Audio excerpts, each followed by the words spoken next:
করবো একটা 4 মিটারের ডায়া নেবো, ঠিক আছে? 4 মিটারটা মাপ নিলাম, সেন্টারে বসিয়ে সেটা সাইকেল করছি, ঠিক আছে? সাইকেল করার পর কি করব, 90 ডিগ্রি অ্যাঙ্গেলে স্কেলটা বসিয়ে আমি একটা মাপ আমি কেটে নিলাম, ঠিক আছে? সেই মাপটা বসিয়ে এখানে সেন্টার তৈরি হচ্ছে, এখান থেকে বসিয়ে তুমি কাট আপ করে নিলে একটা, দুটো, তিনটে, চারটে, পাঁচটা কাট আপ হয়ে গেল। কি করবে, স্পর্শ কি আছে, যেটা কাট আপ করছো সেই বিন্দুটা যেন টাচ করে সেটা 90 ডিগ্রি অ্যাঙ্গেল করে সোজা টেনে দেবে, ঠিক আছে? প্রথমে 180 ডিগ্রি যদি বলে 180 ডিগ্রি বা 90 ডিগ্রি যেটা তুমি করবে সেই মাপে কোণগুলো কেটে দিবে, ঠিক আছে? টাচিং যে হচ্ছে সেই টাচিং পয়েন্টগুলোকে ইয়ে করে দিয়ে বাকিগুলো সব মুছে দেবে, তাহলে তোমার পেন্টাগন দাঁড়িয়ে যাবে, ঠিক আছে? এটা পেন্টাগন হলো। তুমি আলাদা হেক্সাগন বলছো, সেম মাপে নিচ্ছি আমি,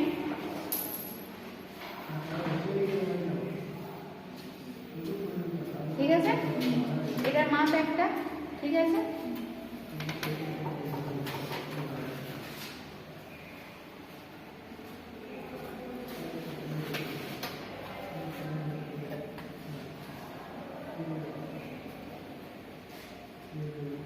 ঠিক আছে, মাপ পেলাম।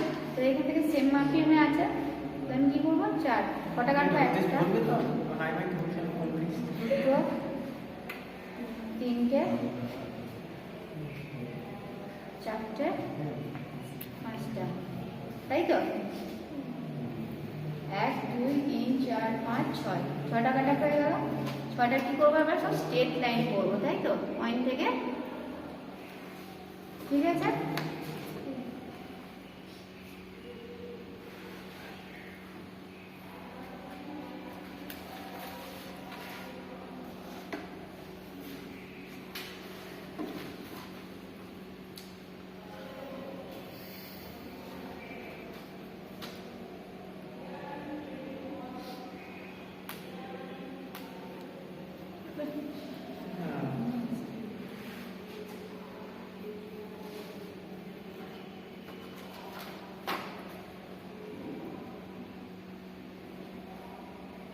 রবার আছে,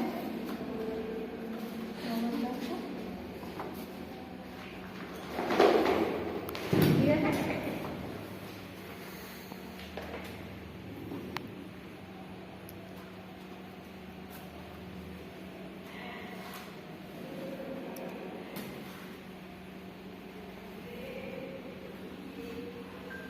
ঠিক আছে, দেখে না, বুঝতে পারছো? হলো তো, মিলল, ঠিক সেম মাপে এই জিনিসগুলো পরপর কাট আপ করতে থাকবে, ঠিক আছে? বুঝতে পারলে? 4 থেকে 5 4 6 7 যে মাপে নিতে